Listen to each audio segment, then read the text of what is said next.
हा कालचे जे त्यांचे 2-3 स्टेटमेंट आले होते, त्या स्टेटमेंटवरती माननीय संजय राऊत हे खूप नाराज झालेले होते आणि त्या नाराजीमुळे त्यांना यांच्या हालचालीवर डाऊट आला आणि त्यांनी यांची हकालपट्टी केली.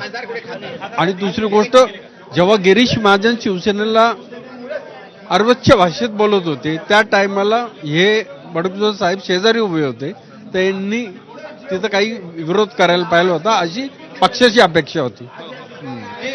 परून संजय राऊत यांचे अत्यंत निकटवर्तीय म्हणून सुधाकर बडगुजर ओळखले जातोय. महानगर प्रमुख, जिल्हा प्रमुख, उपनेत्यापर्यंत पद गेली आणि ही नाराजी नेमकी कसली? संजय राऊत यांचे निकटवर्ती जरी असले, हा पक्षच असा आहे का याच्यामध्ये थोडीशी जरी कानगुण आली किंवा थोडीशी जरी पक्षाच्या विरोधात कारवाई झाली तर त्या माणसाची हकालपट्टी होती. अशा पद्धतीची हकालपट्टी माझी पण झाली होती. त्याच्यामुळे मला माहिती आहे इथं थोडं जरी विरोधात काम केलं का हकालपट्टी होऊन जाते. पण जे शिबिर झालेलं होतं पक्षाचं नाशिकमध्ये शिबिर झालं होतं, त्या शिबिरामध्ये व्यासपीठावर बडगुजर यांनी ही नाराजी व्यक्त केली होती. पदाधिकाऱ्यांच्या नेमणुकीवरून, पदाधिकाऱ्यांच्या नेमणुकीवरून जरी यांचं जिल्हा प्रमुखवरून पण हे उपनेते झालेच होते, त्याच्यामुळे नाराजी नव्हती व्यक्त करायला पाहिजे.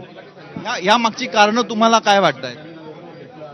बडगुजर यांचं वक्तव्य या मागची कारणं काय वाटतं?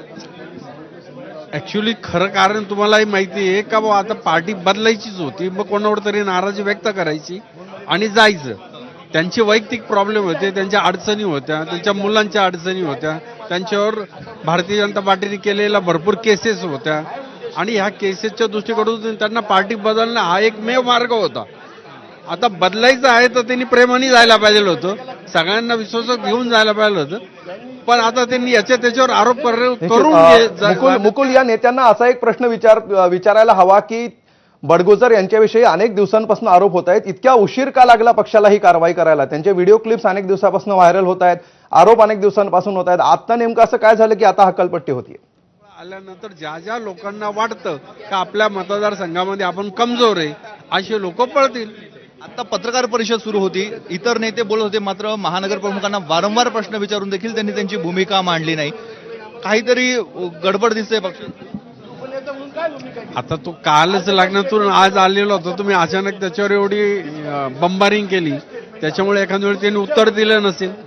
जी नाराजी आहे असं बोललं जात आहे ती थांबवण्यासाठी, जी गळती होणार आहे असं म्हणतात, ती थांबवण्यासाठी काय प्रयत्न करणार? त्याच्यासाठीच ही सगळी आता धावपळ चालू आहे, एकत्र आलोय, एकत्र काम करतोय, त्याच्यामुळे निश्चितच आता काही लोकांना तरी थांबवण्यात यश येईल. हे आहेत शिवसेनेचे उपनेते सुनील बागुल. काल देखील त्यांनी आपली प्रतिक्रिया व्यक्त केलेली होती. ठाकरेंच्या